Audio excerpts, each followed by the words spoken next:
What's up, everybody? Welcome to Late Night with Deep Sheep, a series that we used to do, and it's been a while. It's been a bit. It's been a hot minute. Over 2 years. Was the last one recorded? The one in, or like the few in California? I'm fairly certain that was the last one that was recorded. So, thank you. So and that describes the status of the project. project. Say that again.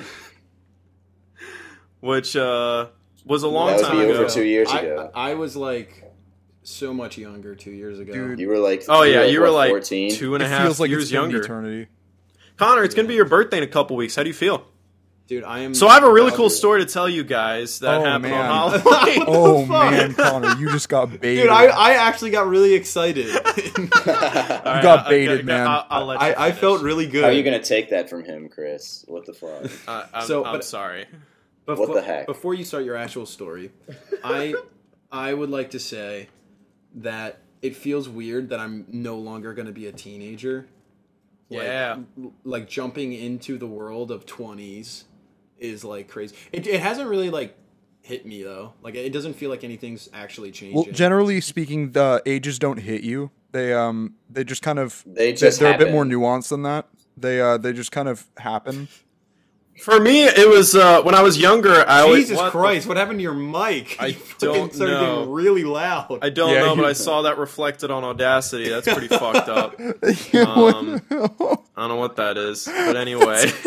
Hilarious for the fucking audio. I was just really excited to make my point that when I was younger, I always kind of wanted to stay younger for some reason. Like most people want to be older, but I don't know why. When I was like 16, I was like, I don't know, I kind of don't want to be 17. I don't want to like grow up still.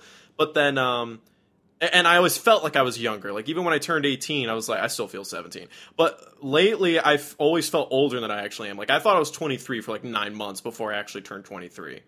It was just, I don't know. Damn. I don't know if that happens to anyone else, but that was sort of. I feel like I've yet to have a birthday that has like felt any different than the other ones. Well, like 21, I guess, sort of felt different just because I was drinking in public. It was like, oh snap. My 21st kind of sucked because that was like literally the day after everything shut down. Yeah, same. COVID.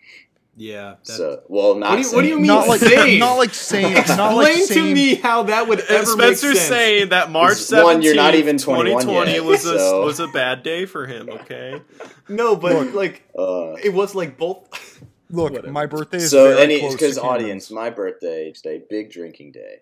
COVID hit around the same time, and the day they closed all the bars was March 16th, the day before St. Patrick's Day, and the day before my birthday. Because I guess the idea was. We don't want people going out to bars or anything at all, so we need to like shut down stuff now.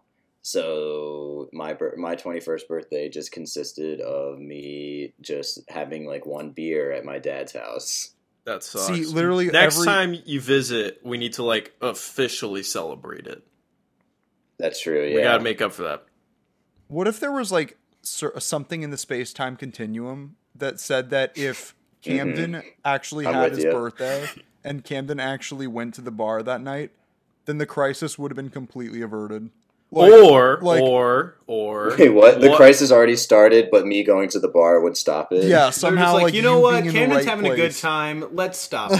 Maybe that one person who brought COVID to the U.S. For some reason, Camden's in Washington in this scenario. Like Camden. I mean, he's close. Maybe Camden accidentally killed him. What if they got into a drinking game and the guy died, and somehow that stopped the spread? That's what cures COVID. If you kill the person who gave it to you, then you don't have it anymore. Well, so you got to go to the source. It stops him from spreading it to everyone else. You know. Yeah. You have to go to patient 0, and as soon as he dies, everyone else who... Well, because that's the thing, like, people might have had it, like, weeks or months before. I remember my mom was, like, she got like, really sick in, like, January or something. Yeah. And she was like, I've never felt like this before. And then, like, when COVID hit, and then there was, like, things that were, like, you actually might have had it before... it like quote unquote got here, and she was like, "Oh, maybe I had it." There were a couple other people that I knew that felt like they had that happen. So I got a question: why do they call it patient 0? Shouldn't it be patient 1? Yeah, what the fuck? There's definitely a reason. Maybe, but also The reason I would not know. But also, real quick, that idea, is that like an actual movie idea? Like, fucking, like, you kill the person who gave it to you, then you don't have it anymore? That's such a cool idea. I'm sure that's a trope, yeah. Yeah, that's such a cool idea, just, like, thinking about, like, if you are patient zero, or, like, you're high up on the list, like, you're being hunted down. It's like the movie, like, I Am Number 4, where, like, there's, like, people always out to get you. But, like, I'm sure we just had to. I'm sure there's just a ton of times I've heard the lines like, "We have to go to the source." Yeah. Mm-hmm. Yeah. Yeah, that's cool. Though. If that for some reason hasn't been already done, you heard it here first. We're trademarking the idea. Yep, we're trademarking I Am Number 4. If we see that movie come out, then we know you stole it. Yeah, and we deserve like 80% of everything you make on that film. Even if it already came out. Yeah, even yeah. We demand. Expect royalties. We'll pull a Holmes up in this bitch. Exactly, our legal team. Ooh, you better fear us. Yeah, you will fear us. So, speaking of fear, me and Spencer experienced a lot of that on Halloween. You like that transition? That's pretty sexy. Look, right? I will. No, I don't know what you're talking about, so no. I will tell you, your segues never disappoint me. Thank you, Connor. That's always my goal. I never want to disappoint you. So, your mic got really loud. God damn it! It was a really weird place to just pause. And after you were done your pause, it was so. All right, so Halloween, right? So I used to go to like the horror maze shit back when I was a kid. I went to a couple of them because I was like a fucking psycho kid who loved getting scared and horror movies and all that shit. But I haven't been to one in a really long time, right? So I had heard of this thing called the 17th Door, which is a haunted maze type attraction that happens to be in Fullerton, California, literally like 10 minutes from where I live, which is crazy. Let me guess how many doors there are. Yeah. 3. Hell yeah. There's at least fucking round of applause. There are definitely 3 in there. Well, there are 3 doors. That's like this SpongeBob meme where they're in the mattress store and he's like, "How many do you think are in here?" And Patrick's like, 10. So, wow. This year came around. I had heard about it last year, but never went to go. So this year came around, and me and Keaton wanted to go, and Keaton's girlfriend brought up the idea of going to it. And I was like, oh shit, I heard of that. We should go. And we needed to have party of 4, because the way that this attraction works is you buy the group ticket, so only you and people that you know go in, either a party of 4, 5, or 6. So I was like, yo. So we were like, I guess we'll invite Spencer. Homeboy Spencer. If not him, then I guess like Alex. What's that guy's Spencer, name? Drive on out. Bring your Tesla with you. We'll fucking go to 17th Door. And Spencer, what did you say to that? I said, absolutely. Let's go and get in the car, and we'll definitely go to. We'll definitely go. I said, absolutely. We're gonna put it in the back of my Tesla. We're gonna get in the car, and we're gonna go. Yeah, that's absolutely what we said. That was like a really bad pickup line. So the website is pretty fucking extreme. And there's all these warnings that say, like, you need to sign a waiver when you get there, that this is an extreme attraction. And there's, like, a lot of shit that is, like, not at other horror attractions. And you need to read the fine print carefully, because once you sign the waiver, a lot of things will happen to you. And mind you, I didn't know about any of this until, like, 20 minutes before I did it. Now, to be fair, Spencer, we did tell you about some of the stuff, but it was, like, a month in advance, and you 100% forgot. And I knew you'd forget. I know. I probably did forget, but I also wanted to keep the experience fresh. So, me too. Okay. So, you go there and you sign a waiver that talks about all kinds of crazy shit that's going to happen, including, like, you will be touched, even though COVID is a thing. They are super duper safe with COVID. Like, you have to wear gloves and a mask, and all the people inside the attraction are wearing gloves and masks, but there's still a chance you can be touched. You will get wet. You will experience shocks. There are bugs. There are suffocation. There is, like, torture. You can witness like acts of rape and child abuse and all kinds of wacky shit. Exactly. I was like, what the actual fuck am I, like, what did I pay money for? I'll get to it. There's a reason I'm telling you all this. Wait, yeah. What do you mean, like rape? Just like you just like forced sex. You know. Do you see someone having sex? I understand the definition. Yeah, but I was talking about like you see that happen. So, all right, we'll get to it. So you go in, right? You sign the waiver, and outside is like it's like a prison type thing. Like there's chained fences, and there were a ton of people there. Like there were a lot of people waiting around and stuff. And we sign on, and we're going in. And you can also buy a mercy pendant, which doesn't even guarantee that you'll be safe. Like the salty fucking Splatoon. Yeah. So you go in and all the people are dressed up really fucking scary with like all kinds of wacky tattoos. There's this one guy who was just holding a staple gun and he had a ton of dollars stapled to his skin, and everyone has like contacts in their eyes, so they just look demonic. And there's this big buff guy with what looks like a tase, like a taser rod, it's like an actual Half-Life. It's the things they use in prisons, right? So you go to like walk through the chain link fences just to get to the attraction. Or Keaton's girlfriend, whatever her name is. 11 minutes in. Well, you just said it was.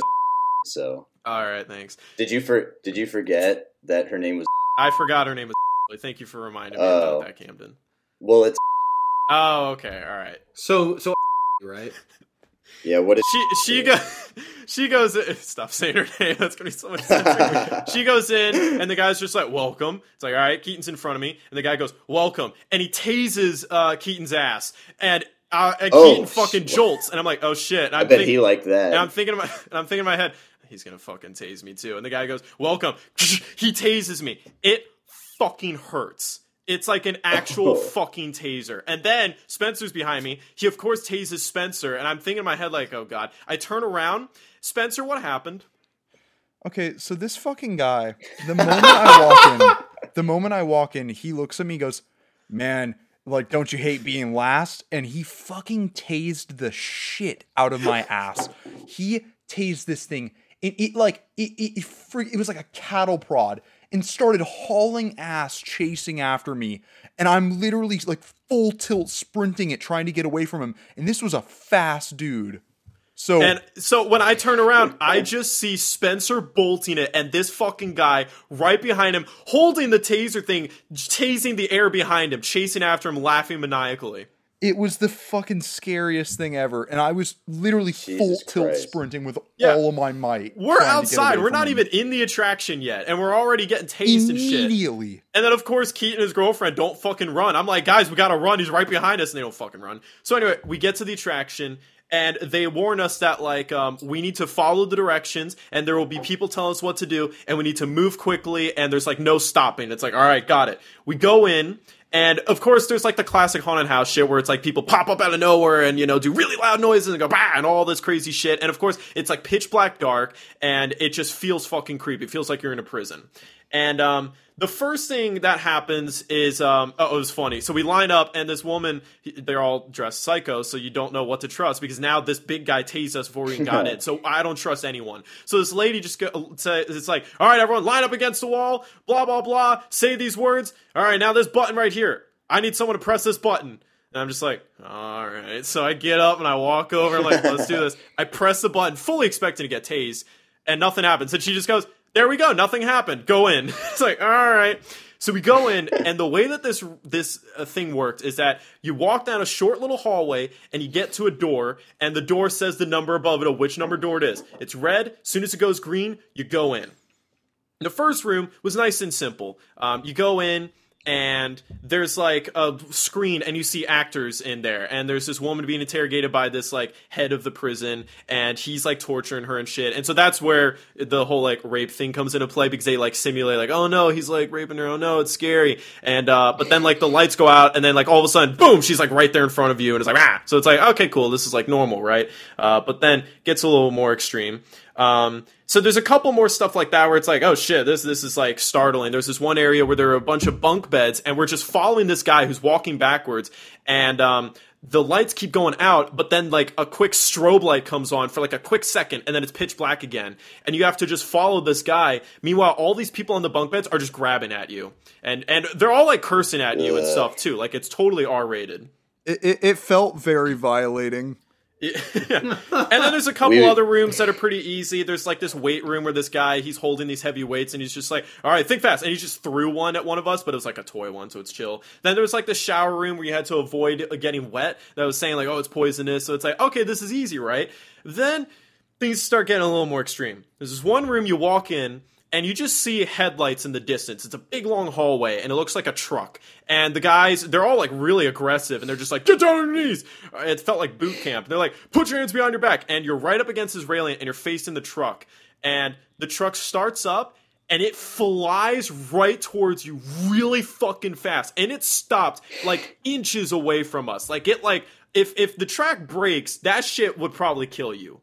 Like, yeah, definitely. It was like, holy shit, no doubt that was about it. intense. Then there was this other room where they lock you in a little locker. Wait, you forgot an important detail. I'm sorry about. The car. Yeah, of the car. Go ahead. So right when it stops, like inches away from you, I shit you not, attached to the front headlight, like right smack in the middle of it, suctioned onto the front light, was a giant floppy dildo. And it was, I mean, like, it stopped inches away from my face, so continue. Wouldn't be the first time. And so you end up locked in this locker thing. Got you. And it's like fucking dark and shit. And then all of a sudden they just flash you with a shitload of lights, and like and people are banging, and apparently in some of the other lockers people reach in and grab you and shit. And I just remember leaving the locker like blind, like I was crying because like all the lights were so fucking bright. No. And I was really sad. And so there was this then there's this firing range. And the firing range, oh my god, you walk out and there's just a bunch of like sections where you're supposed to stand and you have to face the wall. And in the distance you can tell there are like guns pointed, but it's like dark. And they just say, line up against the wall, face the wall. And when you face the wall, you see a little sign that says, if you turn around, you will be shot in the face and you can die. Or, like, go blind. It's like... Oh, what the fuck? And it's like, what? So you face the wall, and you just hear an announcer say, you are going to be executed for crime spreading COVID. It's like a COVID-themed one. And then it's like, 3, 2, 1, fire! You get pelted with rubber balls for, like, 30 fucking seconds. Just absolutely annihilated. Jesus. I still have marks on my back, I think. Yeah, it's like, whoa, this shit actually fucking hurts. I'm surprised they can do this. And and I just remember I wonder if you were like I just imagine like you guys are up against the wall and you're just getting pelted and you just look to the right, Spencer, you're like, dude, this is pretty crazy, huh? Like just like completely out of the experience, just getting fucking shot at. Yeah. Man, this is new. And this is kind of weird. And what was weird was I remember getting hit in like my ass a lot, right? But then they said like, all right, it's over. But all of a sudden, I just start getting shot in the head. Like in the back of my head and my neck, I'm just feeling the balls hitting there. And I'm like, I thought it was over. And I just stand there for an extra like 5 seconds, just getting pelted. And I'm like, all right. And then it stopped. And I'm like, I guess it's safe to move on. So I move on. Then we get into a room that's really fucking tiny, and the lights are low, and this guy is in the front, and he's holding a live cockroach.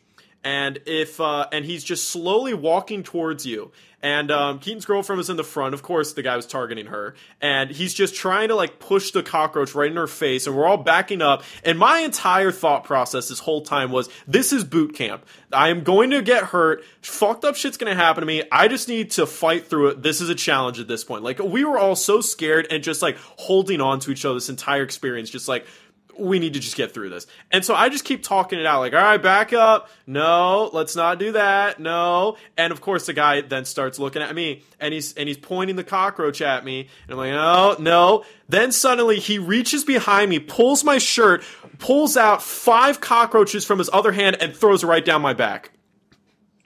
So I just remember shaking my fucking shirt and I looked down and they were alive. They're moving around and shit. And then the lights flash on for a second. We are surrounded by boxes and boxes of live bugs. And then the guy fucks with, I think, Spencer at one point. Then he reaches into a box, pulls out just a handful of cockroach legs, and just throws them at me. And so we move on past that. Pretty rad.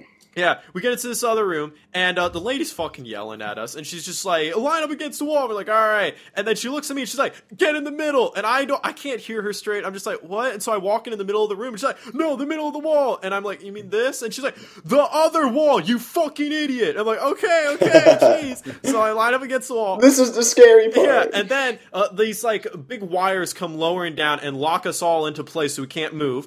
And then she says, who's the leader here? And I'm like, me. And she walks up to me and she says, now technically I was supposed to ask you who's your least favorite, but I don't like you, so I'm gonna tase you now. And she's holding a tase rod, and I just go, okay. And she goes, goo goo goo goo, tases all of my fucking limbs, and it fucking hurts. Like, I'm telling you, this shit like is real. It hurts so fucking bad, dude. We get into a couple other rooms that are like kind of cool and shit. There's this one room that was like an Inception room where they told us to lie down, and then the room physically rotates, and eventually then you have to stand up, and now you're standing on the wall, and they do it the whole way, so it fully rotates. That was like just like an actual. That was for sure my favorite part of it. It was so sick. Yeah, there were people in there who were part of the attraction who like were standing on the opposite side, and they would like jump at you and shit. So it's just like, okay, this is like really cool.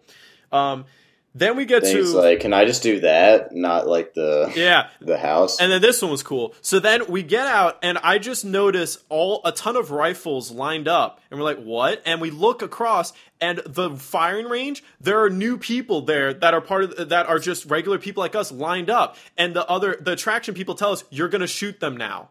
So when we were pelted by them, we were actually being pelted by previous people on the attraction. Who had been pelted. Psychology shit. Yeah, they go psychological up in this shit. So it was like this moment where we all were like, fuck, I don't want to hurt them. But they got to experience what we experienced. So we just fucking shot them. And then, funny enough, as soon as it was done, they're like, all right, let go. And so we let go of our rifles. My rifle, when I let go of it, was still shooting. And when I let go of the rifle, it automatically aims up slightly. And guess where those rubber balls were hitting the person that I was aiming at? In the back of their fucking head. And I realized that's what happened last time. Wow. I kept getting shot. That's fucking crazy. Like, that's like the end of like a fucking like thriller movie where it's like you were the bad guys all along. I was the killer all along. Yeah, that's just like, so true. Shit. And that's so funny. Yeah, that was really cool. It's like fucked up. I was like, damn, this is like intense. Then my least favorite fucking room called group therapy. You get in, and there's you go in and talk about your feelings. Oh, it's great. So there's a bunch of seats lined up in a circle, and you sit down, and they lock you in sort of like a roller coaster. Like, these things come latching down, and they're just yelling at you the whole time, going, hurry up. And these buttons light up in front of you with numbers, and they say, pick the person you hate the most. And it's like, oh no. And you realize the seats that you're sitting in are like wired up. So what's funny is we all picked Keaton, and all of a sudden, all these lasers just point at him, and it just goes, and his entire seat just lights up, but so did mine. And the taser from like the little rods that they were using, the seat is entirely lined up with that. Like 12 of those are lined up, and you're sitting on them. God. And they tase you, and they go for like 5 whole seconds. Just constant pain. Like a bitch. Why did you get tased? That's a great question, Connor. I don't know why. Because they fuck with you, I guess, and they didn't like me. And so Keaton tried to get out. Like, he just naturally grabbed at the thing in front of him to get out. That is also tased. So he tased himself as well. And then they did another round, and we picked different people. And then the final round, I think all of us except Keaton's girlfriend got tased. And I just remember that one was fucking long. Like, I was being tased for like 10 whole seconds. I was freaking the fuck out, just like in constant fucking pain. Were you just like screaming? I was the whole time I was just like, fuck, God fucking damn it, fuck! I was like, screaming my ass off. Oh yeah, and then as soon as the things lifted up, I fucking jumped out of the chair, just like holding my ass, like, oh my fucking God. Like, it really hurt. It was stuff like that where I'm just like, bitch, dude. Like, I'm kind of surprised they can get away with it, but that's why they keep telling you, like, you have to look at the waiver once you sign the waiver. It's like, damn. How can that, like, be your job? How do you just do that every day, just inflicting so much pain on people? And that's what I do. They pay you to do it. They pay exactly. You to, I don't to bring fucking pain. know. I don't know. Then there was one where they lock you into a little pod or into like a little chamber again, and they just tell you, hold your breath because it's going to get smelly. And they just shoot this gas in there. And as the gas is shot, and I accidentally ended up smelling it, smelled pretty bad. Suddenly, the whole locker that you're in just starts leaning backwards. And you're like, what's going on? And then suddenly, the back just drops out and you fall. And you only fall like 4 feet onto like a pad, but it's that sudden jolt where you realize you're falling in pitch darkness. You don't know what's about to happen. Where it's like, oh fuck. Yeah, for like half a second, I was really scared. Mm-hmm. I would think I was about to die. I know. Yeah, exactly. no, I thought I was for a second. I was like, is this like murder at the end? Yeah. Like at the end of it is you just die. That's you have to sign. You sign the waiver. Yeah, you sign. I also was just you. No, I that's was just the thing. In the waiver, about it says that you will experience blah blah blah pain, and it can lead to. I remember it says disfigurement, disability, or death. They specifically say shit that can happen to you could kill you. What the fuck? Literally, what the fuck? I wonder, has anyone ever died there before? I don't know. And then we end up seeing a repeat of the first room where it's like the lady getting interrogated by the guy, but this time she like breaks free and then she shoves a stun rod up his ass. So it's like, yay, revenge. So that must have been the rape thing. Yeah, that was chill, honestly. That was like, oh, cool. Like, no startle or anything, just, victory. Then... Good old-fashioned rape. You reach the 17th door. Roll credits. And you're there. And by this point, like, we're all exhausted as fuck. And wait, there's more than 3? Yeah. And I just remember, like, I really never got startled by the actual people. Like, Spencer, did you ever, like, actually get startled by the people at all? Not really, other than the guy at the beginning that fucking cattle prodded my ass. And that's the thing. Like, honestly, like, what you're afraid of on that attraction is just getting hurt. Because you get hurt right away. So you're not even afraid of, like, oh, it's spooky. Oh, they're creepy. It's, I do not trust anyone, and I can actually get fucking hurt. Because getting tased fucking hurts. That was the thing I was telling you and Keaton about after we finished it. It devolved from the fear of being the fear of being scared to the fear of just pain at a certain point. Yeah. For me, it turned into boot camp. I just accepted that was boot camp because I was getting hurt. I was constantly being yelled at and given orders. And if I fucked up, I got hurt. And even then, I got hurt and I was fucked with constantly. So I was all right, this is boot camp. I just got to get through it. I'm Daniel right now. So you got to the 17th door. 17th door. So we go in, and there's just like a table there, and it's all chill, and there's a TV on. We sit down, and one of the people on the attraction sit down, and she's just like this like creepy lady, and she's talking to us, and she keeps telling us to look at the screen and talking about random shit. And it was weird because like I was paying attention to her, and there was these apples to apples cards on the table, like as if we were playing cards, but she kept taking all of our cards secretly. I'm just like, what the fuck? And she keeps talking to us, and no one's talking, so I'm just talking with her. And then she goes like, this place is really scary, isn't it? I'm like, yeah, it's pretty crazy. And she's like, I've been trying to find a way to get out. If I find a way to get out, will you come with me? And we're like, all right. And she goes, okay. And I remember saying, I mean, as long as I don't get hurt, I'll do it. And she's like, okay, all right, follow me. We can get out. And I'm like, all right. So we're following her. We get out. She holds up a switch and she says, okay, I have a bomb. And as soon as it blows up, we'll be free. And I was like, but I said I don't want to get hurt. It's like, you forgot what I said. She didn't care. And she just goes, 3, 2, 1, boom. And Spencer, was it fucking loud to you for some reason? It literally was it was like a bomb? It was like a noise. It was louder than like it was fucking ear-piercingly loud. Maybe you were next to the speaker, because I was in the front, and I was just like, oh, that's a bomb noise. All right, I'm moving. And they just tell us to run, and all of a sudden, we all just get split up, and we're told to walk through, like, a crawl space, and we're in pitch black darkness in a little crawl space, just, like, crouched walking, and you're alone. And I just feel someone grabbing my arm, and I immediately know it's Keaton. And I'm just like, all right, we're getting through this. And I'm just feeling my way around, like, making sure I don't bonk my fucking head. And after a while, we finally get out on the other side, and I see Spencer and the girl who shall not be named. And we end up escaping, and then it's like, oh, it's over. And then there's like this whole green screen room that's like lit up, and this lady tells us to sit down and she's gonna take our photo, and it's like, oh, the attraction's over, this is nice. And she goes, 3, 2, 1, cha-ching. And it's like, all right, we're gonna do another one real quick. Okay, smile, 3, 2, 1. all of the seats were lined up for tasing, and they tased the fuck out of us right as the photo was taken. Oh my god! I just remember. I'll be honest. Yeah, that one hurt my ass the most.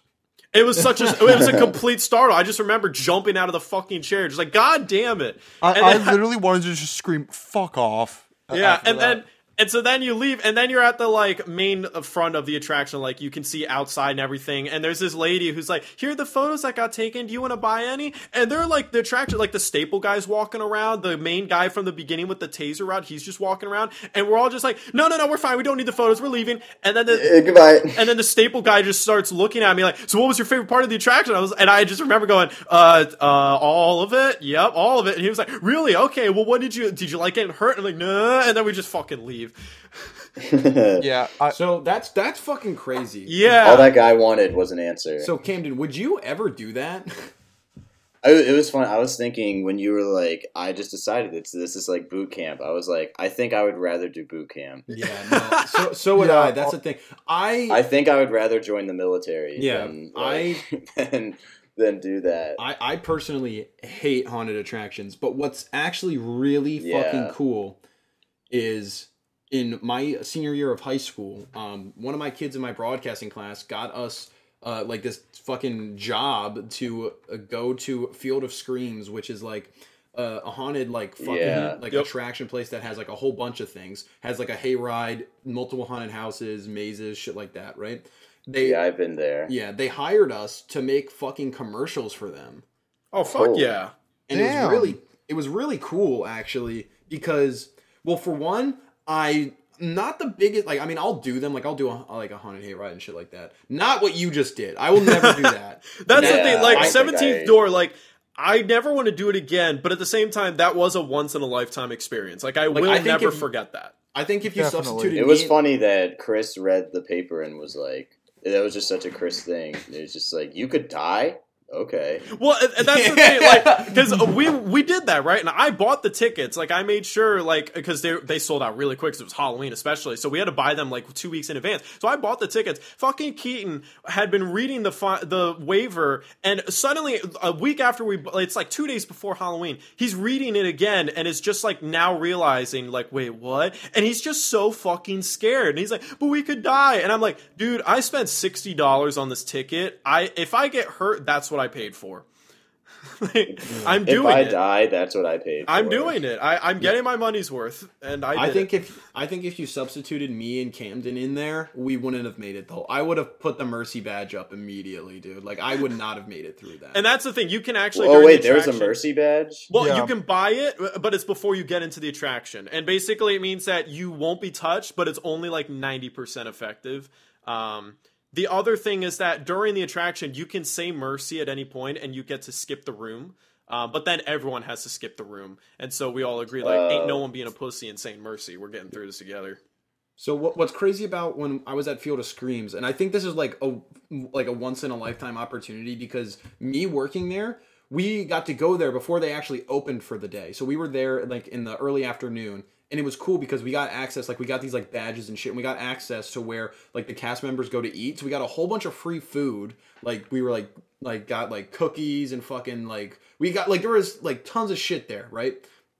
And got set up and everything, and we got to go into each attraction individually and, like, post up in different rooms and take shots and stuff and, like, walk through it, like, with like a stabilizer, like a Ronin stabilizer. Mm-hmm. And they knew that when we were coming in, so they were just, like, acting for the camera, so it wasn't actually scary to us, right? Like, they were just, like, doing the animatronics and whatnot, but, like, we were seeing it kind of like a behind the scenes, and I was like, oh, this is cool to see how it works. But when they started opening up for the day, we did some run-throughs while they were going to get, like, people's reactions, shit like that. When we were going through, like, we had to preface when we went into every room, like, no, we're filming, don't scare us. Like, we just put the fucking camera up. And it was cool because it was like when they actually listened, it was like they were just, like, doing shit to the camera. And they were like, I was like, okay, this isn't as scary because the camera is like my shield. Like, I can get, like, I don't actually have to get the shit scared out of me. Because, like, there was some fucking scary shit there. But when they didn't listen, like, I literally almost broke equipment. Like, I was fucking scared. Like, they were just running at me. I'm like, dude, come on. Like, you know me. Like, I've done this already.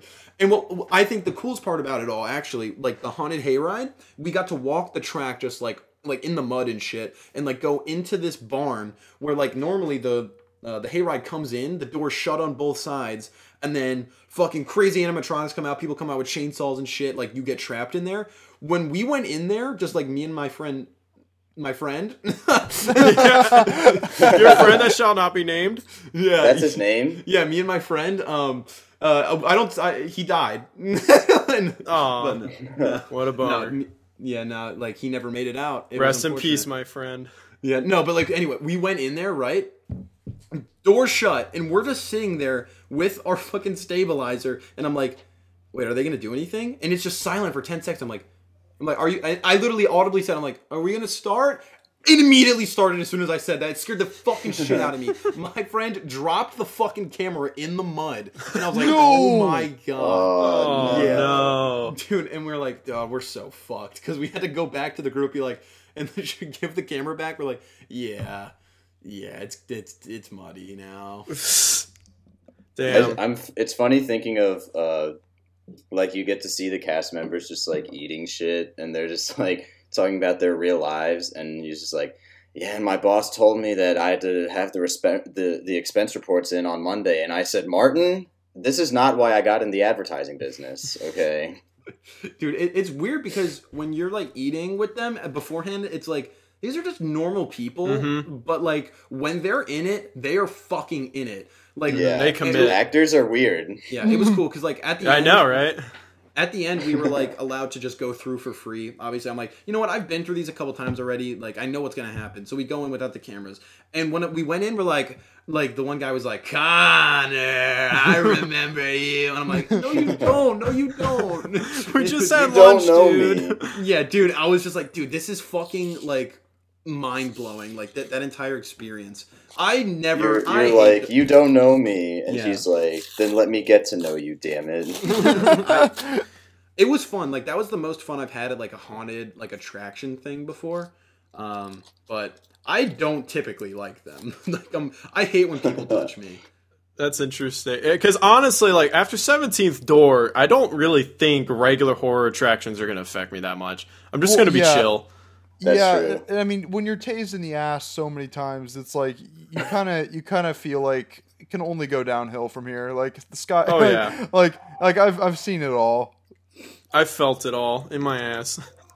My ass has felt it all. Dude, that's crazy. Like, that's... My ass has felt it all. My ass has felt it all. You're physically, like, in pain. Like, I gotta imagine that's actually what it feels like to be tased. It fucking hurts. Well, Chris, I'll be honest, though. I would rather do 17th Door in a heartbeat before I do Dive Devil again.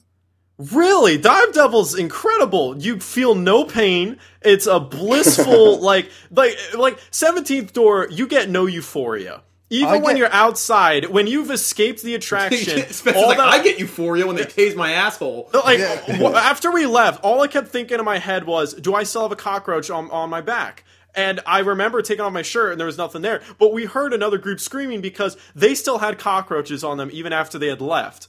Like, I still wonder if I brought cockroach legs home with me. There's no euphoria. Dive Devil, as soon as when you fall, you're terrified. But as soon as it swings and you realize you're safe, you're flying.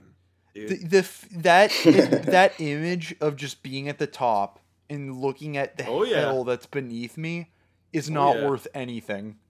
I don't know, man. I'm afraid of heights, and I think I would do that before I would do 17th Door from the explanation. I hate heights, and there's some rides at amusement park that I'm very hesitant to do. I would do that before 17th Door, man. Like because... Is there anything you don't do at Hershey Park? No, I do everything at Hershey. Hershey's like a step Yeah, they're down. pretty tame. Yeah. What any actually... I remember because I went to Dorney Park 2 summers ago, and before then I didn't do the Possessed roller coaster where you go up, but then like you're looking straight up in the air and then you get launched back down. I never did one like that, and I did them all that time. I'm like, all right, I can do like everything at Hershey, everything at Dorney. At Six Flags, I've never done King Dakar, and I think that's like 20 some stories, isn't it? Yeah, that's like the only like big thing. Is that the one where you like sit down? It's like a tower and they take you to the top and then they just drop you. No, it's like a ride. It's a roller coaster. Yeah. Okay. I've heard about it. Yeah, no, it's fucking crazy. I just remember the green. Again. I'd fucking do it in a heartbeat. Dive Devil's amazing. How tall was Dive Devil? Isn't it like 150 feet? It was pretty fucking tall. I'm gonna look that up. That's 15 stories. That felt like 15 stories. You're staring down the whole time, staring at your doom. It's fucking cool. I just remember riding the Green Lantern, and I just left that ride in physical pain. Oh yeah, I remember. I just had a bad fucking headache. No, I remember when we went on that. All you said, literally. That's the one that you stand, right? There were so many. Yeah. I've never heard a human being find out how to say "my balls hurt" in so many different ways. You were saying oh my god, oh god, oh man.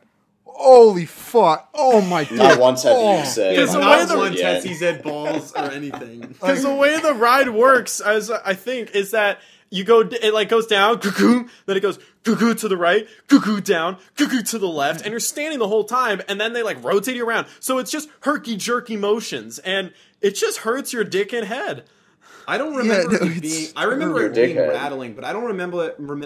I don't remember it being actually painful. What was the cool one that I really liked was Superman, where you're strapped in and you're just flying. That one was cool. Dive Double, you'll actually fly. You'll fly too. Yeah, but that's a little different. You'll fly down. Would any of you ever go skydiving? I was actually. That's one thing where I was like, I don't think I will. Yeah, that's. I've heard though that you just kind of get a certain rush that it doesn't even feel like you're falling anymore. But sometimes that's fear.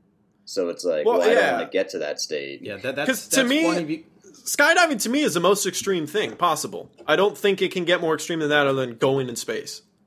Yeah, no, I was actually asked to go skydiving. Oh, so you wouldn't, Chris? No, I'd skydive. Fuck yeah.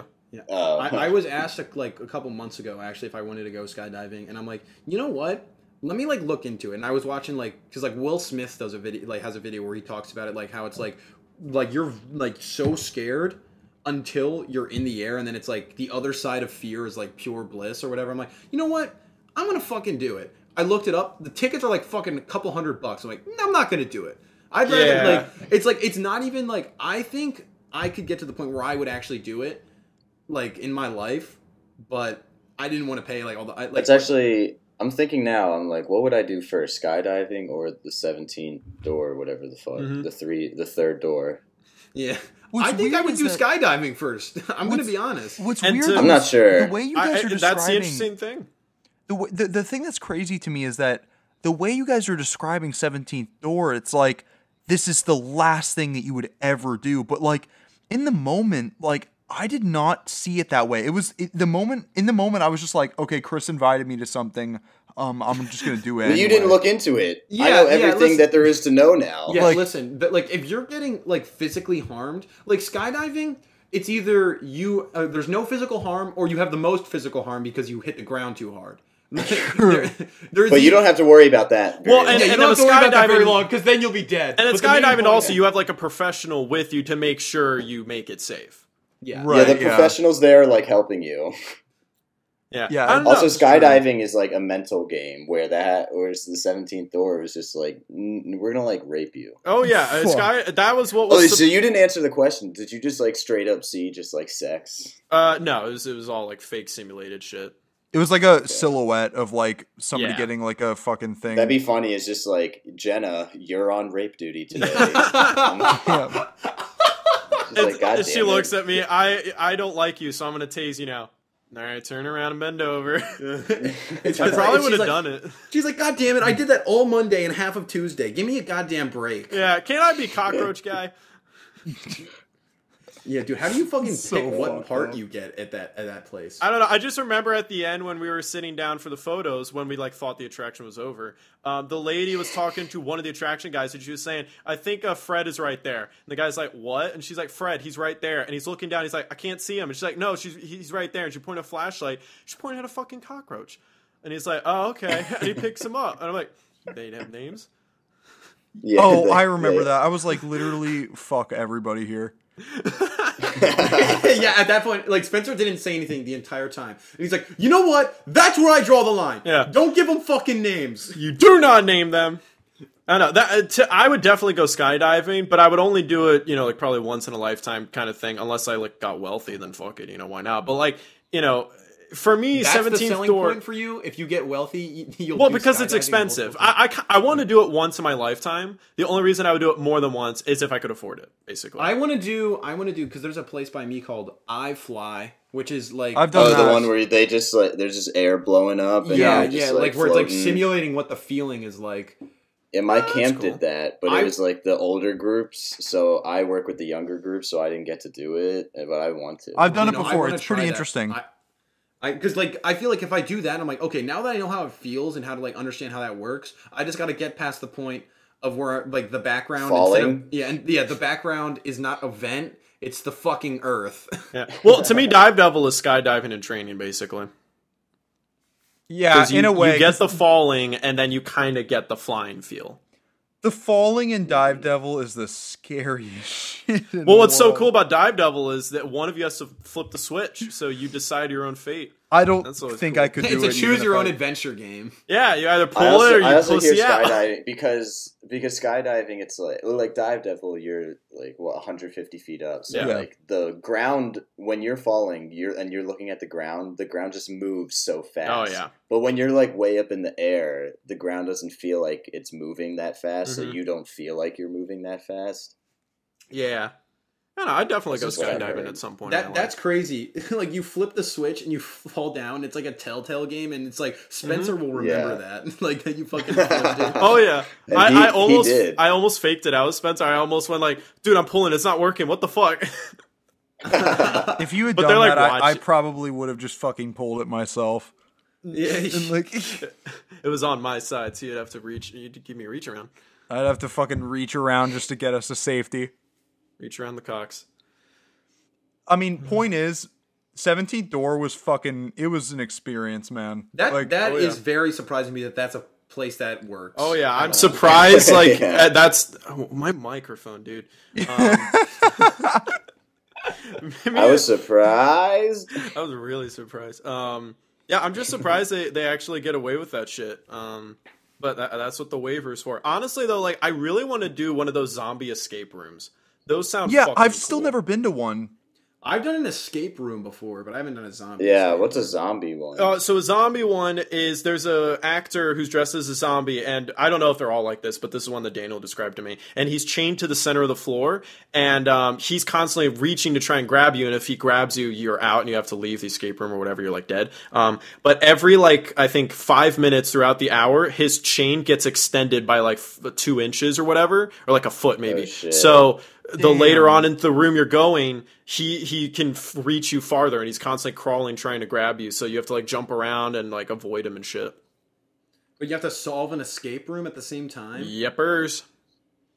That's fucking ridiculous. Yeah, that sounds cool. Ridiculous. Nah, I'd do it. Sounds fun.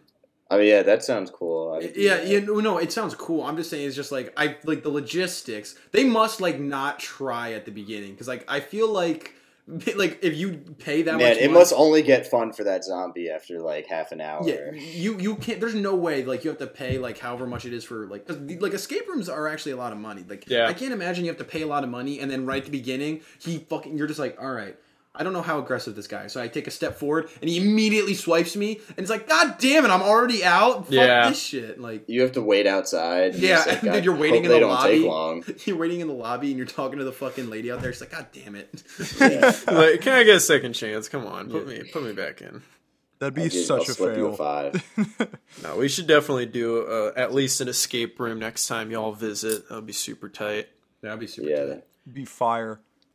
That would be fire. Whenever the hell the country is able to do them again. Are we even are they even open? True. Are they like active right now? I don't know. I'm not sure. Oh, yeah, so did you wear masks? Yeah, so you're wearing a mask and gloves the entire time, and a few times throughout too. the attraction. And I came with my goggles; they helped me see. And throughout the attraction, they spray your hands with like cleaning shit to make sure you're safe. And they're like really strict about it. If you're caught with your mask off, then they'll like warn you, and if you're caught again, they'll kick you out. That's cool though. Like that'll add to the atmosphere. That's how I would just do it. Oh yeah. Oh well, yeah. It helps. You know, it's like Camden's like, haha, my mask's off. Get me the fuck out of here. It's a legitimate strategy. Yeah. That's actually a really good point. Like, literally, if you just don't want to look like a bitch and say mercy, then just take your mask off and get kicked out. Yeah, dude, that's actually a 200 IQ play. Like, you're outsmarting the game. You're like, I don't want to look like a pussy, but I really hate this. Like, I'll look like an asshole. I don't care. It's like, I'd rather look like a massive asshole than a massive pussy. Pussy's where I draw the line. Speaking of massive assholes and pussies, Camden, you wanted to tell us about your senior thesis project. That was a really smooth transition. That was a good transition right there. Did you like that segue, Connor? No. What? But you know what I did like? Hearing about Camden's project. In the is future. A strong word because... So I guess, I made like a little like Google Drive or Google Slides presentation. So I guess I'll just like read off of that. There you go. It's like practice. That'll be how We've got notes organized. So Camden, you have an idea for a film. Why don't you tell us about it? All right. So, our school, right? I'm a senior now. I don't know if you knew that, but how they do it is your senior year is all just you're making one short film. So it's the first half is just pre-production. The second half is you go and film it and edit it. And it was really sad because junior year you take one class in your second semester where it's just like that whole semester is one short film. So that's kind of like practice. So COVID happened halfway through that semester, and so we did all the pre-production work for it, and then like right when we were about to go film it, that's when COVID happened. We couldn't film it anymore. We just didn't get to do that project. And so that kind of sucked. And I remember being really worried about this year because it's like, if I don't get to do anything this year and I didn't get to do anything last year, those are really only like the two big projects that we do here. And so it's like, what the fuck did I go to college for? I don't have anything to show for it other than a degree, I guess, which is really important in the film world. So that I was scared, but it looks like shit's able to be done. We're just going to have super small crews, I guess, which sucks because I wanted to have like a big crew and be like in charge of like a big thing. I thought that would have been cool. So I'll get into it. The title is called Daydream Suburbia. I was thinking about this title for a while. So the basis of this story is that it is a guy who spends his last day before he moves away on this weird experimental journey where every time he goes through a door, he ends up in a different setting. How many doors? 3. Oh, shit. So he really means 17. Hell yeah. Does he end up in group therapy? Yeah. I wouldn't recommend it. Yeah, fuck that. So the basis of the story is a little personal to me because the idea of moving away, the idea of the story and the theme that I wanted to get out of is kind of like that, because I think everyone who's lived in Maryland has had a bit of an anti-Maryland feeling when it comes to like, it's crazy weather over there. They just change all the time. And for so long, I'm like, there's nothing in Maryland, especially film-wise. I want to get out. Yeah. And over the years, I've come to be like, you know what? It's not bad, and I like to think I have a sense of pride in where I came from now. So the idea of Daydream Suburbia, I came up with that title because I liked the word suburbia, and I was like, I just like that word. One, yes, it's a nod to Green Day because of Jesus of Suburbia, which happens to be my favorite song from them, and probably just my favorite song ever. So it's a bit of a nod to them, and I thought Daydream. I just wanted like a 2-word thing, and I was like, blank Suburbia. What could it be instead of Jesus of? So I said I came up with Daydream Suburbia, and it kind of makes sense because I think of daydreaming as like a man. I wish I was somewhere else kind of thing. Like when you daydream, it just seems. I guess I just think of like school. It's like people daydream in school and they're just like, man, I don't want to be in school right now. So it kind of fits the idea of like, oh, this character doesn't want to be where he is. Right. So, music, I think, has been a big influence on me in storytelling in general. Not Jesus Suburbia. Well, that song in general too, but American Idiot just the whole thing, I just feel like gave me inspiration on a lot of my storytelling. And then so I love the idea of in American Idiot, it is kind of like he hates where he is right now and wants to leave. He goes off and leaves and kind of has his own little adventure. And in the end, he actually comes home. So it's and he has a similar thing of like he developed a sense of pride of where he came from and blah, blah, blah. Mm-hmm. And definitely. So the general idea, it's going to be more of an experimental short film. I did not change slides. Okay. So do not fucking move slides when I don't tell you to. You got it. It's an experimental short film about a man in his hometown. Just a man and his dog. There's only going to be 2 actors in it. It's funny, there were 3 actors in it originally, and one of them was named Connor. No, you fucking asshole. For money purposes, and just idea purposes, because it was literally like, so the story is that the first scene, it's his last day. He's at a bar with his friends Taylor and Connor. Jesse is the name of the guy. That's just the names I came up with. So Jesse's the main character. Taylor and Connor are his friends. Well, I appreciate it. Spencer, and you got shafted. Yeah, we got fucking shafted. Man. Connor was just like the look I thought I was going for. So, but that's true. Dude, it better just like be me that you're thinking of. Well, he's not going to be in the short anymore. Well, yeah, so. I know because I'm an unimportant person, but still. So, I mean, that's true. The story's well, at least I was in it at one point. Ooh. The story's going to start with he's at a bar with his friends. They're playing pool. I really wanted to include like a pool scene just because like I just feel like pool is really cool. Pool is too cool for school. I just love the look of just like a pool table and that reminds pool. me of pretty hot. Cool. That reminds me of the episode of Community. Where like they're playing pool, and they're playing strip pool. That's fucking funny. Fuck, that's a good idea. You know what they say? Girls rule, boys play pool in school. And it's pretty cool. And where's the drool? So the first scene is in the bar. They're playing pool. He starts getting like random flashbacks and stuff. I think I don't know how much the audience remembers, but my short film, Letting Go, which is in black and white, had a lot of quick little like cuts of just like random stuff, and so like I kind of want to do that again, but it's kind of like flashbacky more, and then so he starts seeing stuff from his past, and he's kind of like, what the heck? I don't know why I censored that. What the heck? Well, I don't know why I censored it and then like said heck wrong. What the heck?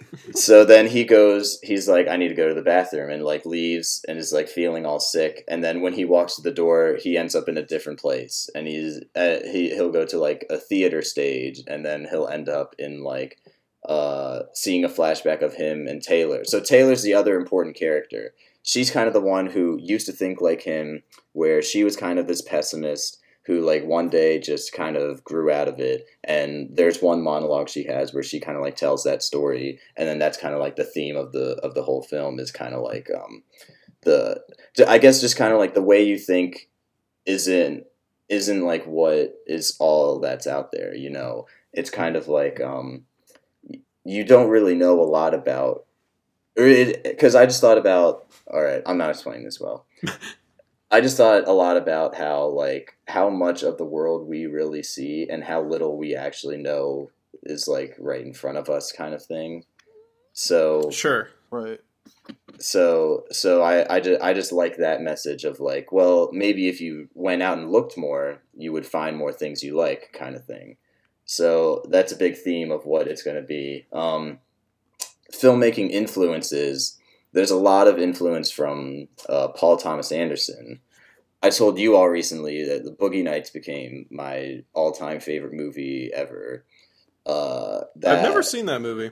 In regards to the presentation, Camden, I'm imagining it's sort of like the dream, the experimental sequences kind of to be like Eternal Sunshine of the Spotless Mind, if that's like... That is actually like, so we just did a project where we made a Rip-O-Matic, where we kind of made like a trailer of like a mood for what we wanted our films to be like. And I made that, and we had a paper that went with it where it said, compare your film to one movie, and I chose Eternal Sunshine of the Spotless Mind. Yeah, that's how I'm imagining it. Charlie Kaufman in general, he's very much just like wacky stuff will happen, and it's not, and it's a lot of his stuff. He's really cool. I like him a lot. He has a lot of stuff that I really like the idea of just like magical realism, and how just like you can see that this sequence like is not real and doesn't make sense, but just like fits the theme and fits the tone really well. And a big influence on this was Magnolia, Paul Thomas Anderson's film.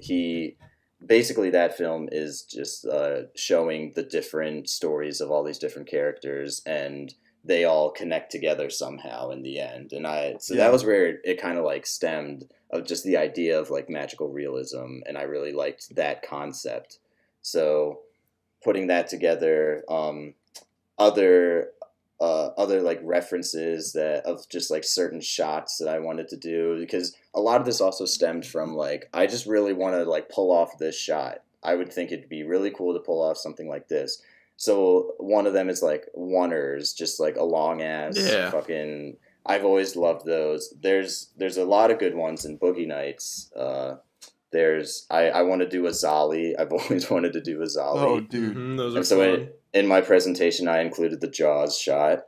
There's a shot in Donnie Darko that I really like where it's in slow-mo and it like tracks backwards, like looking at him, and it just like turns to the side. And I was like, oh, that's really cool. Oh, like an unusual angle type thing? Yeah. Yeah, nice. Yeah, it just kind of I'm rotates. pretty sure I know exactly side. what you're talking about. Like, I'm pretty sure you showed me that. I might have. It's either you showed me or I just remember that. Because I think I know exactly what the fuck you're talking about. Continue. And then also like silhouettes. I want to use a lot of silhouettes. I think silhouettes are just really cool. In my presentation, I put the shot from the assassination of Jesse James. There's a train robbery scene, and there's a certain shot where, and it's funny because Robert Deakins is like, this scene was the peak of my work, and everyone's like, Roger Deakins is like the greatest cinematographer of all time, and every film he's ever made, he's like, it's just not very good, and could have been better. I know that there's 3 movies that he's like, I really like this though. One of them is the assassination of Jesse James. Another is it was The Man Who Wasn't There, The Man Who Wasn't There from the Coen brothers, and then Kundun, some Scorsese fucking 90s movie, whatever. But I know the silhouette shot you're talking about in Assassination of Jesse James. That's fucking cool. I watched A Man Who Wasn't There for class one time. Dude, that film fucking slaps. I really like that. That one's just like black and white at its finest, and it's just like, man, every shot just looks really good. So a lot of those are just like random shot ideas I had that I was just like, I would like to recreate that. That's pretty much it. But I just wanted to give off the theme of like I have this really cool section in mind where I want so at some point near the end he ends up at his old house. And he walks in and he sees his former self, and he's like packing up shit, and he's kind of like, oh shit, and like hides away from him. And in the distance he can hear like the voice of someone, and it's like, you can't leave this house, blah blah blah. And then he's all like, watch me. It's not as corny as that, but that was just for reference. And so he like starts leaving the room, the former self. And it kind of makes the present version go, oh shit. And he runs out the front door. But then when he runs out the front door, he ends up back on this stage where he was earlier. But he looks through the door and he can still see the inside of that house. And then there's a bunch of stuff just like in a bin that the former self had packed up. And like as he gets to the door, he kind of like trips. And then the basket of stuff just like falls and then like flies everywhere. But it flies everywhere like on the stage now. Not like outside the front door. And then so and then he gets up and kind of looks out the door like, huh? And they have this moment where they stare at each other, and it's kind of like, can they see each other? Can they not? And then so it's kind of like, I just like anything that's like ambiguous like that. So then the end of the film is that he kind of closes the door on that. He walks through it again, and then ends. And then it's like that's the second to last scene. It cuts back to this lake, where Taylor then shows up, and then so it never like shows him going back to the bar and being like, "Oh hey, I'm back. I need to leave." It just shows him at this lake, and he's just like thinking things over or whatever. And Taylor comes up and is kind of like, so what do you decided or whatever? And he's kind of like, I don't know what I'm gonna do yet. And then so I like the idea that it's like I don't know what he could decide anything. That's up to you. And then they just kind of end the film together. And so I kind of like that point because he's also like a bit of a loner in the beginning of the story. And so I think it's fitting that he ends the story like with someone again. Yeah. The reason Connor's character is cut out was because I had a third person there like in the bar, but it was really just to make it less awkward because I just felt like two people like playing pool together at a bar is like kind of weird, but it does kind of fit the character of like he's just kind of this loner kid, he's all he wanted to do is hang out with the one friend he had. And so there's also one scene that I have in mind that I really want to do is there's this one film that people made here actually a few years ago. And they had sections of just like, it was just a blank white space. They just filmed in front of like a fishbowl of water and all you could see was white. And they would like drop food coloring in. And so you just see like this glob of color fall in and it's like, ooh, that looks really cool. And so at one point he's going to go to this overlook and he's going to like look out and see like how pretty it is and shit. And then he's going to, quote unquote, take his own life. He's just going to fall forward and it's going to cut from there to that water scene. And then like just a big glob of red is going to splash in and it kind of gives the illusion of like, okay. did he like kill himself? Yeah. But then it's also going to splash, like it's going to hang on that for a few seconds. And then it's going to splash in this like blue and this purple and this orange and this yellow and this green. And it's just going to be a whole mess of colors, just like slowly going in more and more and more and more and more. And the whole theme is that kind of he just thinks that his world is ugly and wants nothing to do with it. That's why he's leaving. He's like, this place sucks. I want to go somewhere else. But I like to think of that moment as a turning point and that he's kind of not necessarily killed himself, but he's kind of killed off the way that he used to think. And now kind of at that point, he will see the world a little bit differently and a little more colorful and a little more optimistic. And so he'll just have a little bit more peace and serenity in his life. So that's basically it. That's like the themes I wanted to get across. We've gotten pretty far. Pretty conceptual. Thank you. Yeah, I guess, yeah, that was the idea, was to be like, I guess more conceptual because it is similar to that black and white one I did. I just wanted to do a bigger version of that. Also, the black and white one I did was very much, I have shot ideas, I'll go out and film them, come up with the story later in editing, which is kind of what really? I did. And then so I wanted to be like, I want something like nailed down before I go out and film it. Yeah. Because I feel like I kind of just got a little lucky with that one. I don't want that to happen again. Mm-hmm. I don't want to be lucky again. I don't want to be fucking lucky again. I don't want to have to rely on luck again.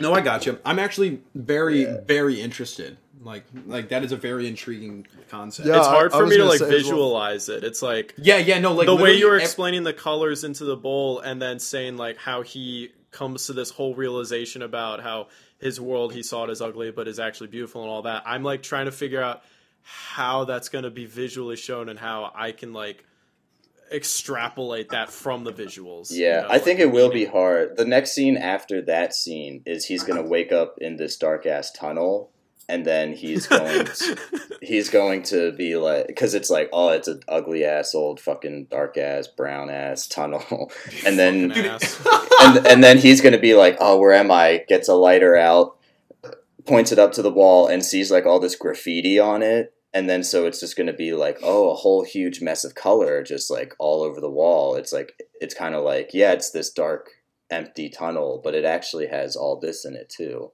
Dude, it would be so funny if it's like a Marvel movie, like whenever it changes scene, like locations, like in Civil War, it's like the big white text, but like when he wakes up in the tunnel, it's this dark ass tunnel. That would be fucking hilarious. It cuts to the bowl, it just says bowl. Yeah, fucking bowl, and then dark ass tunnel. The hardest part, I think, and at least definitely so far, writing it has just been dialogue. Because I did want like a big monologue of Taylor being like has this story of like I used to be like this, now I'm not kind of thing. I came up with this story where she says my parents used to take me to this lake all the time and I like hated it. I was just a little kid and like didn't appreciate the beauty that was there or whatever. I like would just walk around, get tired, and just complain the whole time. And there's one time I went out there by myself. And I'm staring at this mossy, ugly water, and that's all I could think about was just like the ugly water that was always there. But then I just looked up and looked around at the trees and the sunset and the blah, blah, blah. And so the idea of like look up is going to be like, is like prefaced over and over and over. And then at the very end, he's going back to that same lake where she told that story. And the very end is going to be like they share a look or whatever. He's like staring at the moss and the water or whatever. And then he looks up. I guess a big inspiration was from Andrei Tarkovsky's film Solaris. Oh, and, dude, I can't wait to see Solaris. He has a lot of just like shots like that. There's one specific shot where it's just like grass like move, just like swaying in the water, and it's just like that's fucking beautiful. And I was just like, I would love to recreate that. Solaris is very dreamlike as well. Yeah,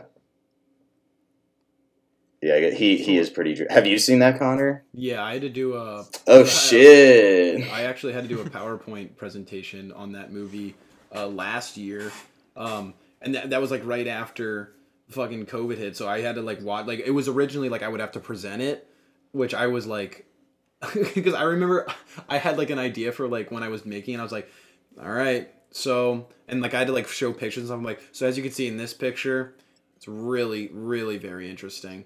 And I just flipped the slide, and as you can see in this picture, it's very beautiful. Like I was like, how am I supposed to like explain this? Like I ended up just having to submit it online. But I remember when I was watching it, I was like, this is like above all else is just like very visually pleasing, and like the way it's shot. First of all, is like just awesome.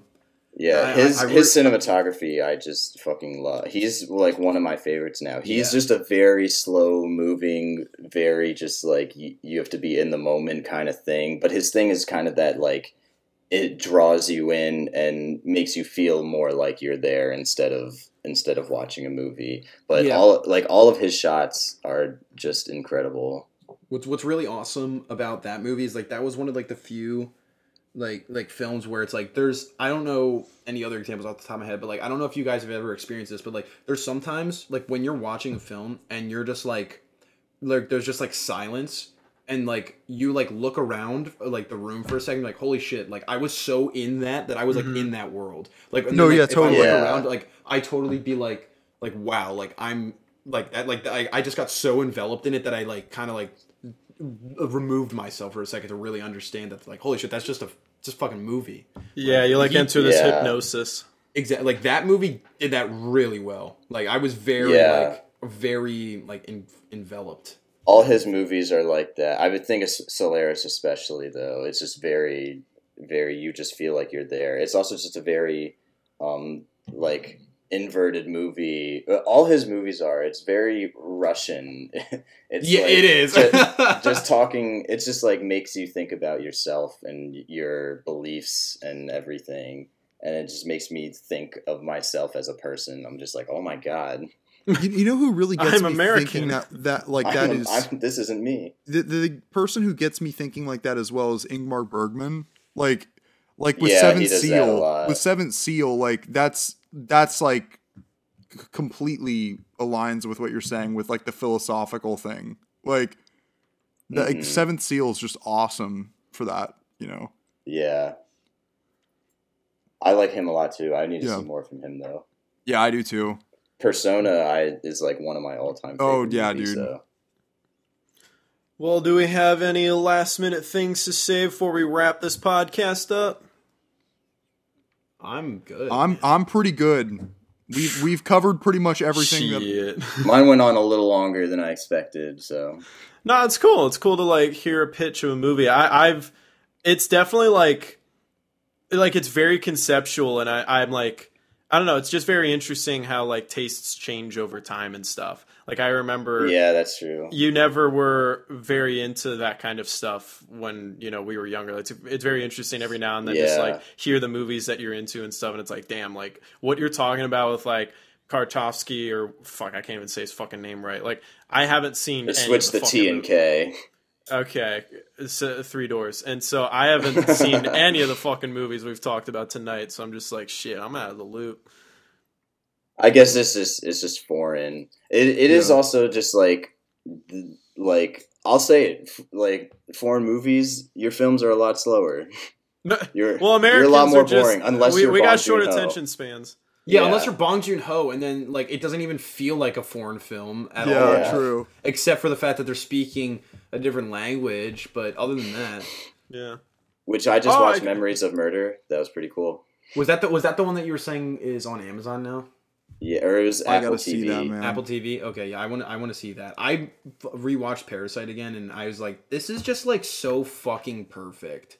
Yeah, like, I'm just like, there's just like nothing wrong with Parasite. Exactly, like, it's just all amazing. It's just like it's a masterpiece simply because I cannot think of anything wrong. Some movies are just like, man, there's just no fat. Like Whiplash, Parasite. Mm-hmm, yeah. I recently got that way when I watched Rashomon.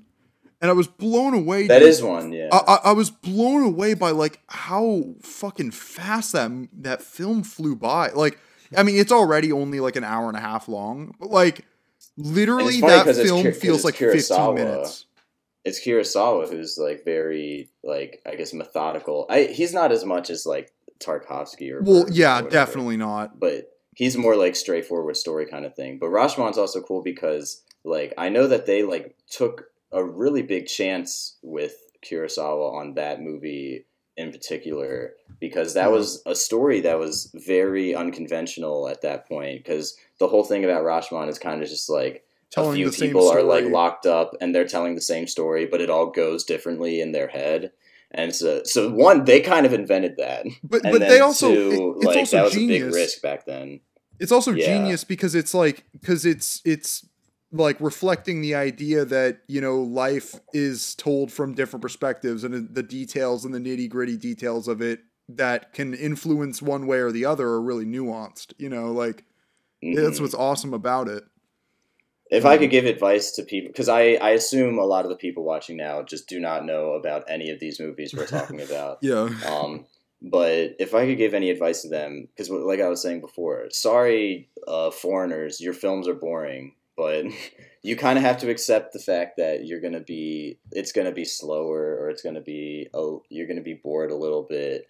But just that, like, pay attention to like what you're looking at, how it fits to like the theme of like what you think this movie might be, and just like I get to also just watch a bunch of shit afterwards about like talking about it. Surrender yourself. If you watch a bunch of just like Tarkovsky like video essays, you get into so much shit about like religion and just like your personal self, and it's just crazy. Surrender it's yourself kind of like to music where like I've learned recently, like you just need to like be prepared to have a different taste, to like prepare yourself for something different. You can't just sit down and watch any movie expecting it to be a Fast and the Furious movie, or even like a Mission Impossible movie or something where it's like what you're used to you're not going to get from every movie. So like with music, I've recently really gotten into the Beatles, and I tried to listen to the Beatles a couple years ago, and just for some reason it wasn't working. And I've always been a really big fan of like punk rock and rock of like the 90s and 2000s, and so I was like, what the fuck? The Beatles are considered the greatest of all time, and I just don't like them for some reason. Why? And now recently I can't stop listening to them, and it was almost like I wasn't ready for it. Like I just needed to kind of get in that mood to like want to listen to them. And so now it's like, if I'm in this certain mood, I'll listen to them. And if I'm in another mood, then I'll listen to someone else. And that's sort of the same with movies, where you just prepare yourself. If you want to watch a horror movie, then you're waiting until it's nighttime and you're sitting down, by yourself, ready to get scared. But go to the third door. Yeah, you go to the third door. But I will say about like the Beatles specifically, I think it would always just be hard to try and like dive into them first as like one of your first artists that you like dive into. I think you need to know what music is now before listening to them. I like guarantee you, if I was like alive during like their peak, I would like be like, I can't like take this. Like this is ridiculous. Like this is so good. Like the people that live through that, like I'm so jealous because it's just like you don't realize how good something is till it's gone. That's what's really annoying just about like how we teach history in general. I took like a film history class, and it's really annoying because I feel like they should start, because especially people aren't like film majors and they're just like, I just took this class just to take this class. It's like you got to introduce like what movies are like now and then go backwards. I feel like they just kind of started like, here is the Great Train Robbery, and then we went from there. One of the first movies we watched in that class was a fucking 1941 movie called The Little Foxes, and I remember I'm sure it's a good movie. I just like was so fucking bored, and I just did not like it at all. And it took a bit to be like get into like the kind of movies we were watching, and it wasn't until like we were getting into the later ones where I was like getting into it more, and I was like, I feel like we should be teaching this backwards. Mm-hmm. I also think for first film majors, like first classes that you're taking, they need to pick a variety of movies to show. At least the classes that I took, most of the films that were shown were really slow, conceptual, like low plot, low character movies that just kind of bored everyone to tears. And then a Diamond in the Rough would happen, like Double Indemnity, and I'd be like, holy shit, this movie's fucking fire. And like whatever you were showing me that you wanted me to get out of it, maybe I didn't quite get that, but I got so much else out of it. And so I don't know, so I feel like you need to show a variety of movies and really explore all kinds of different facets of film, because there's a lot out there. Definitely. Yeah, I agree. I also want to point out, I'm glad I can talk about it now, because while you were going over the Beatles, you didn't really want me to give my opinion much because you didn't want it to sway yours. I didn't. I wanted to know as least of the Beatles as possible, so I could just come up with my own opinion. And it's cool, like some of the songs that, because like obviously I'd heard of some songs, but like I've just seen a face. My number one favorite Beatles song, had never known or heard of a single thing about it before I heard it. I just heard it while I was listening to the album, and I immediately was like, I like this one. And then within 2 weeks, I was like, this is fucking incredible. Yeah, and that's cool, because that's one of my favorites too. And then I'm just really happy that you like Rubber Soul so much, because that is also my personal favorite. I was really happy. I fucking yelled that apparently. Yeah, Rubber Soul to me is the most easy to just sit back and listen to anytime album. It's the most consistent to me. Because, like, even Sgt. Pepper and Abbey Road, there are times where it's like, especially Abbey Road, like, you listen to that album, but eventually you hit I Want You, She's So Heavy. Even if you like that song, it is so wildly different than anything else that, like, the album has breaks. It has different moments where it's just like, they're just going to go in a completely different direction. Rubber Soul, you sit down, you have Rubber Soul, and that's it. It's just the feel of Rubber Soul for 30-ish minutes, and it's just wonderful. And it's funny because I really like that album, even though it falters a bit from the idea that a lot of times they're just like, okay, so all right, so hear me out. How we're gonna make this song, okay?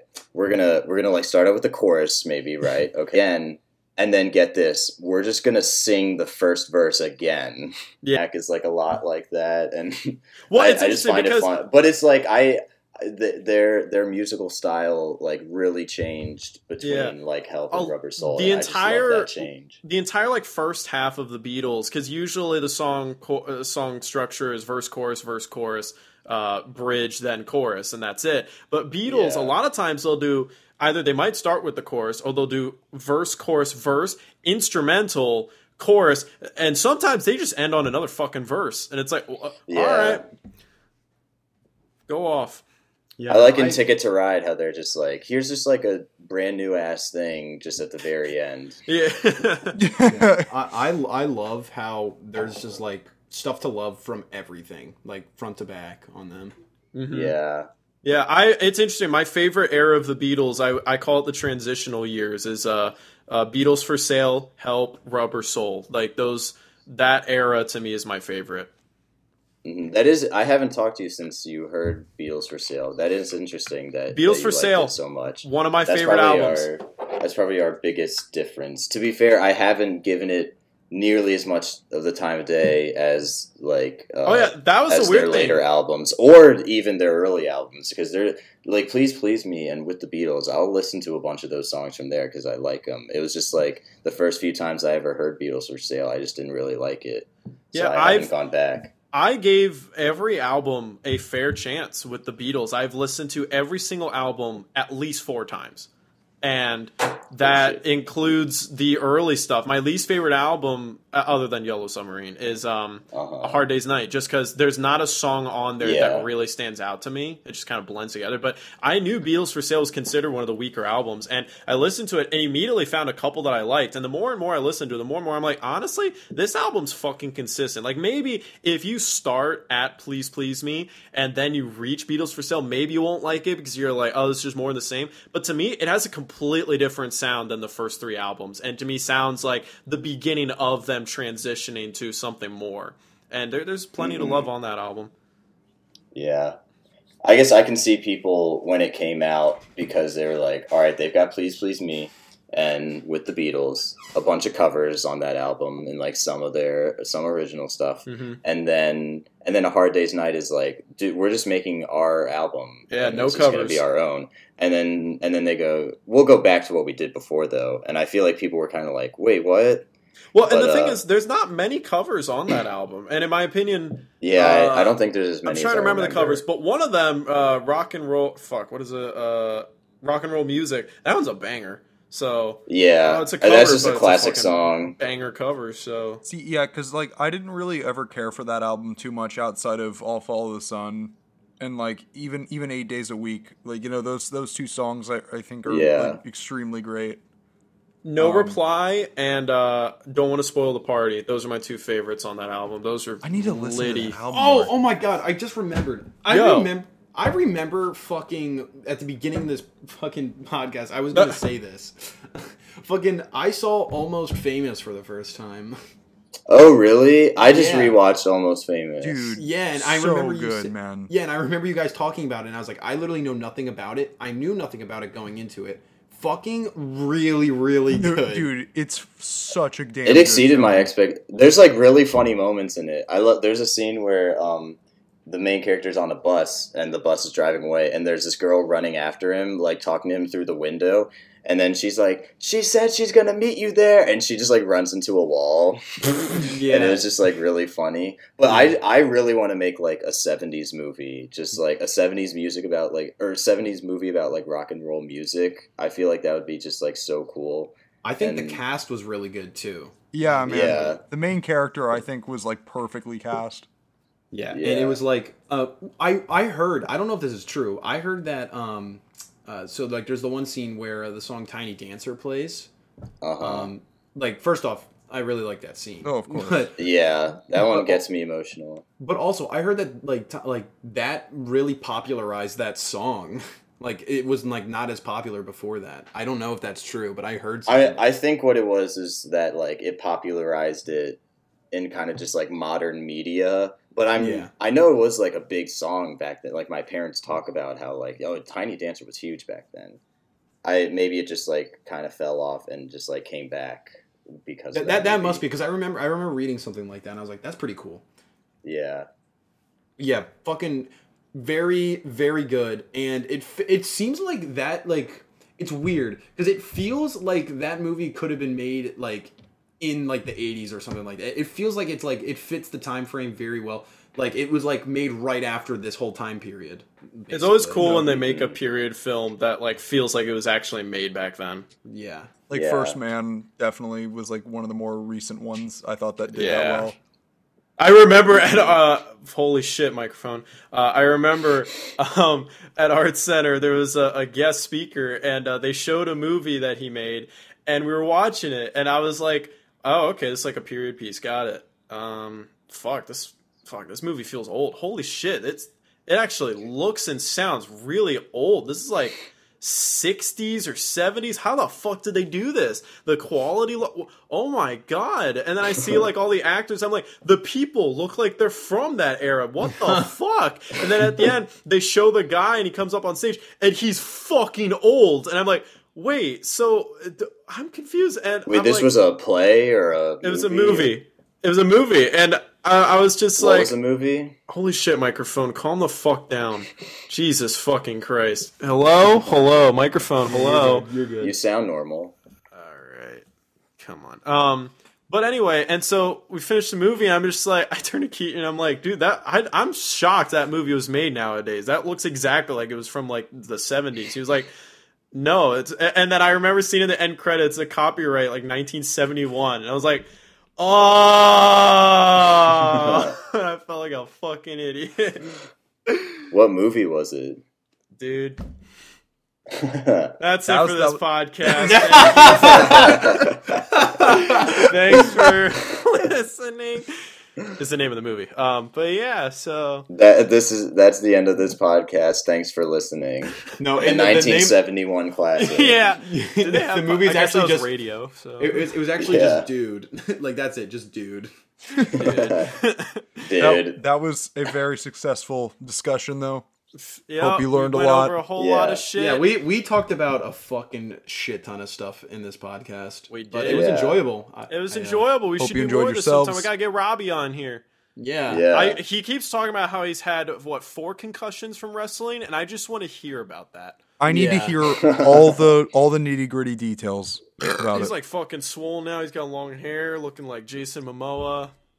He better not be more swole than me. Yeah, dude, Camden's like trying to hold on to that crown. He's like, dude, but I gotta be the most swole. Dude, with all of like the secret Hiller videos that I've been posting, I just love the comments. They're like, yo, Camden's buff. It's like, yo, Camden's swole. You do definitely look really lost a bit swole. of that. Dude, happens to the best of us. Yeah. And on that note, thank you for watching, everyone. Tune in. More videos coming out. It's great. It's great. It is great. Nathan's house tour. Nathan's house tour is that came out today. Just came out today. Thank you for dating this video. And that's the only thing that's happened today. Yeah. All right. Thanks for watching, everyone. Thanks for watching. Thanks for watching, everybody. November 4th. Oh, okay. I was I don't know what. Yeah. Well, it's the 5th now for me. All right. See ya. Bye.